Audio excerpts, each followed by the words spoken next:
Hi everyone, I wanted to talk a little bit more about the mark of the beast, and in my last video I had talked about how in Pastor Sandy Armstrong's video he explained how Goliath in 1 Samuel 17 seems to represent the mark of the beast system, the 666, because he was 6 cubits tall and he had 6 pieces of armor. And he had a spear that weighed 600 shekels of iron.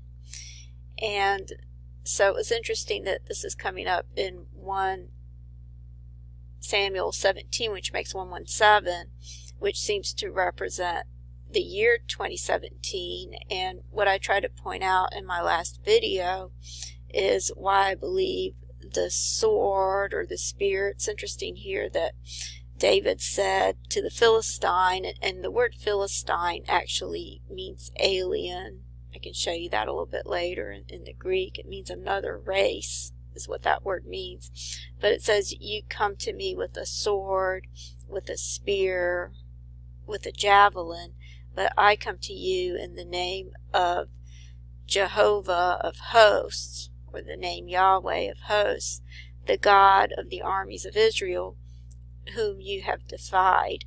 And so the point that I was trying to make in my last video is that the spear represents the mark of the beast. And I'm going to talk a little bit more about that, but I was also curious if chapter 17 represents the year 2017 and we're in the year 2018, and it seems as though these things are going to transpire as 2017 turns into 2018 is the pattern that I'm seeing. So I wanted to see what was next in chapter 18. And so when I read this, what I realized, and I'll explain that in a minute, but I'll go ahead and read it first, and then I'll explain what I realized about Jonathan over here. It says, "And it came to pass, when he had made an end of speaking unto Saul, that the soul of Jonathan was knit with the soul of David, and Jonathan loved him as his own soul. And Saul took him that day and would let him go no more home to his father's house. Then Jonathan and David made a covenant because he loved him as his own soul. And Jonathan stripped himself of the robe that was upon him and gave it to David, and his garments, even to his sword, and to his bow, and to his girdle. And David went out whithersoever Saul sent him, and behaved himself wisely. And Saul set him over the men of war, and he was accepted in the sight of all the people, and also in the sight of Saul's servants." And so what I realized over here is that Jonathan actually represents the bride. And I think I had heard that taught before, but it's not something I ever really looked into or studied. But once I saw that, I realized that this, of course, is ultimately talking about the transformation and the DNA. And, of course, David represents Jesus. Jesus is from the line of David. And so Jonathan represents the bride, because it says here that Jonathan was knit with the soul of David, and so that's what's going to happen with the bride. The two are going to become one. And over here it says, "And then Jonathan and David made a covenant because he loved him as his own soul." And then over here, this is describing the transformation. It's interesting that it comes up in verse 4, which seems to be the case because of the 4 nitrogenous bases, which I could talk about a little more later. But it says that Jonathan stripped him of the robe that was upon him and gave it to David, and his garments, even unto his sword, and to his bow and his girdle. And I've talked about before how the girdle represents DNA because of the the way it's intertwined and laced, which looks like DNA, so it represents, the garments represent DNA.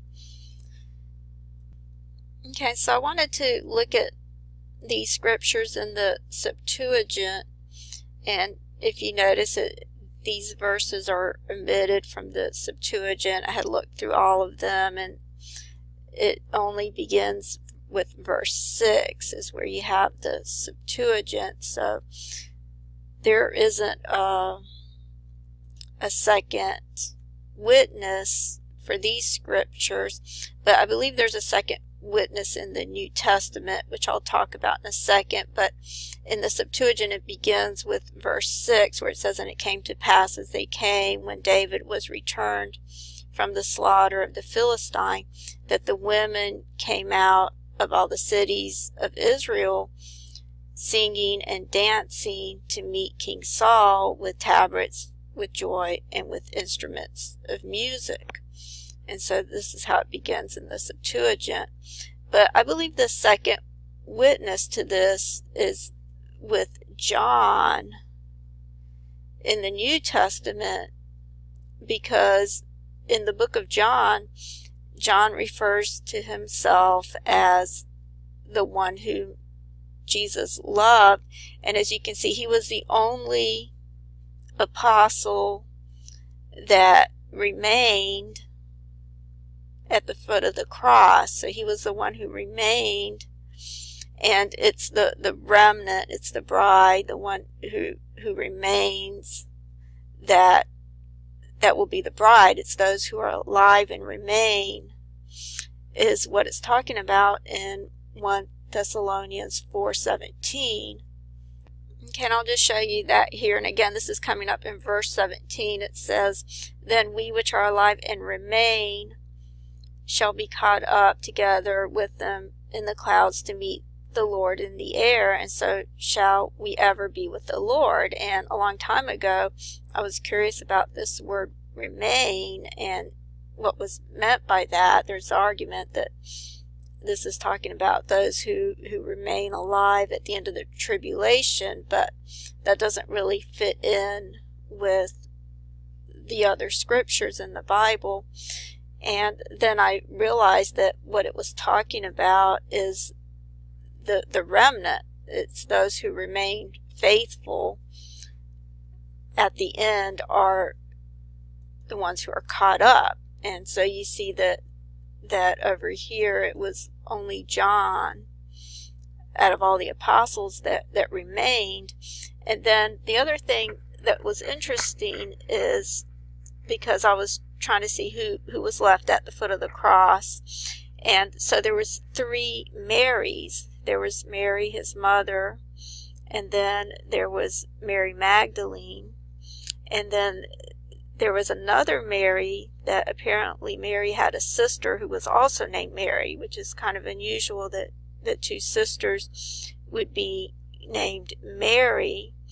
And so what I'm thinking is that all 3 of these Marys represent the bride as well, because the bride is going to be Jesus' sister, his mother, and his wife, and the bride. So it represents all 3, because the bride is going to be both male and female. Okay, so that's why you have examples of the bride that are in terms of male and female. Over here where it talks about the 144,000 in Revelation 14, it refers to the first fruits as being men, because it says, "These are they which were not defiled with women, for they are virgins. These are they which follow the Lamb whithersoever he goeth. These were redeemed from among men, being first fruits unto God and to the Lamb." So over here, they're referred to as, there's a male example that's given here, but then you also have the example with the 10 virgins. It says, "Then the kingdom of heaven will be likened unto 10 virgins which took their lamps and went forth to meet the bridegroom. 5 of them were wise and 5 of them were foolish. And so in this instance, the virgins are female, and they represent the bride. So God gives examples of both male and female to represent the bride, because the bride is the entire church. And you can see that from the very beginning when you go to Genesis 2:22, which again, this number is a number having to do with DNA. But it says, "And the rib which the Lord God had taken from the man made he a woman, and brought her unto the man. And Adam said, This is now bone of my bones and flesh of my flesh. She shall be called woman, because she was taken out of a man. Therefore shall a man leave his father and his mother, and shall cleave unto his wife, and they shall be one flesh." Okay, and I've mentioned before that when you look at this in both the Hebrew and the Greek, when you look at this word made, it actually means to build a house. So it was always God's intention from the very beginning, when he made Eve, that Eve would be an entire house, that Eve would be the entire church, that would be Adam's bride, which Jesus is the last Adam. Adam represents Jesus. He represents God. He represents the tree of life. And so it was always God's intention that there would be a multitude of people that would make up the bride. And then you see the word here in the Greek is this word right here. It's actually the word that you get the word economy from. Okay, you can see that word right here. I just copy and pasted it. It comes up in Matthew 7:24, where it talks about how the wise man built his house upon the rock. And so you can see from these other scriptures that it's talking about building. And so this is the third temple that was prophesied that Jesus would build. And it's interesting that this comes up in Zechariah 4 verse 6, which makes the number 46. And it says, "Then he answered and spake unto me, saying, This is the word of the Lord unto Zerubbabel, not by might, nor by power, but by my spirit, saith the Lord of hosts. Who art thou, O great mount? Before Zerubbabel thou shalt become a plain, and he shall bring forth the headstone thereof with shoutings, crying, Grace, grace unto it." So Jesus is the head of the corner. He's the chief headstone that goes on the temple, and it's built by grace. It's not by power or by might. It's by the Holy Spirit, by God's Spirit, that the temple is built.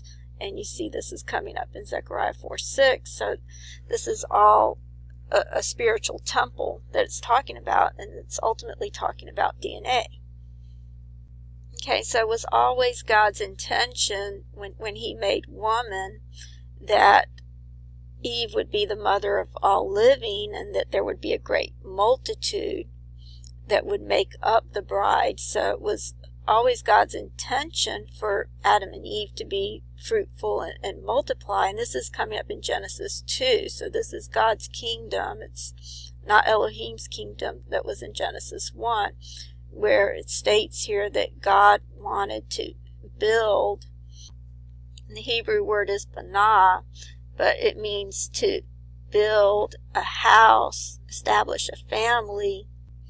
And in the Greek, it's Strong's number 3618. So again, you have the number 18, but as you can see, it means I erect a building.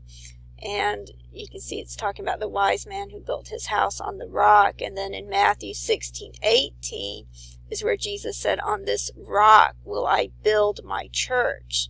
So Jesus is talking about building his church, and he uses the same word that was in Genesis 2:22, which is this word right here.